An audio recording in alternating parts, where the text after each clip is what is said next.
from your weather authority. Here is your weekend weather, sponsored by Pack Saddle Barbecue.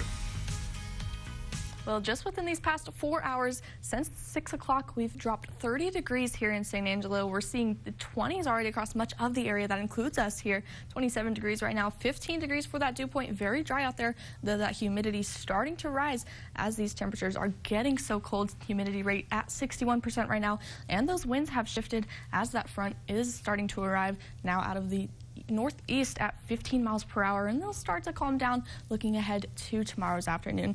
And current temperatures across the entire Concho Valley, again, that cold air is continuing to move south, seeing a lot of 20s across the Concho Valley, 26 in Coleman, 25 in Ballinger, 21 degrees in Robert Lee. Off towards the south, though, a couple of us still not seeing as cold as the others. 30 degrees right now in Menard, 39 in El Dorado, 45 degrees right now in Sonora.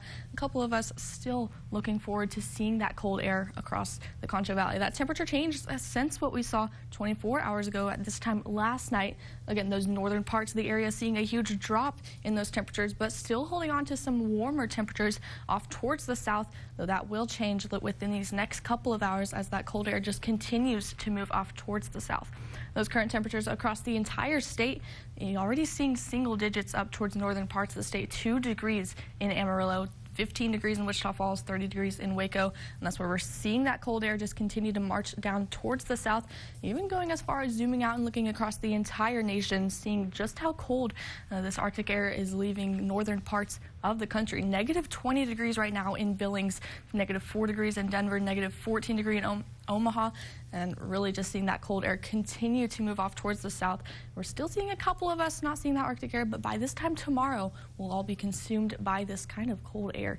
Through these next 12 hours, we'll actually be seeing very similar to what we're seeing right now in those 20s for the majority of the night, and then down to the teens for those overnight lows. Looking at that forecast for those overnight lows, 15 degrees as those temperatures just continue to plunge. Winds out of the southwest at 5 to 10 miles per hour, so a little bit lighter than what we're seeing right now, and even looking ahead to tomorrow as those temperatures really struggle to increase, not even getting above freezing, seeing those afternoon highs rather at 27 degrees. Freezing fog is possible throughout the afternoon. That rain chance actually sitting at 30%, and those winds out of the east around 10 miles per hour.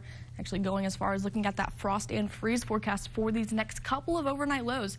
We're not only seeing those freezing temperatures tonight, we'll see it tomorrow as well as Monday and Tuesday. A little bit of an increase in those temperatures for Wednesday night. We'll actually get back to a frost unlikely stage, but then just on Thursday, another cold front comes through, dropping us back to those 20s and back into the hard freezing range for Thursday as well as Friday, back to those 20s for overnight lows. And the daily planner looking ahead to our Sunday afternoon, waking up in the morning, seeing those teens into the 20s by noon. That's when we start to see an increase in that possibility of seeing freezing fog or freezing rain across the area, and that'll continue all the way throughout our Sunday. Actually looking at that in the futurecast, seeing those clouds start to appear in the area, that's when we see the possibility of that freezing fog and freezing rain all the way through our Sunday and all the way until our Monday morning, Monday afternoon hours. That's when we start to just see clouds across the area. We're going to hold on to these colder temperatures these next several afternoons, though we do finally pick it back up above freezing by Wednesday.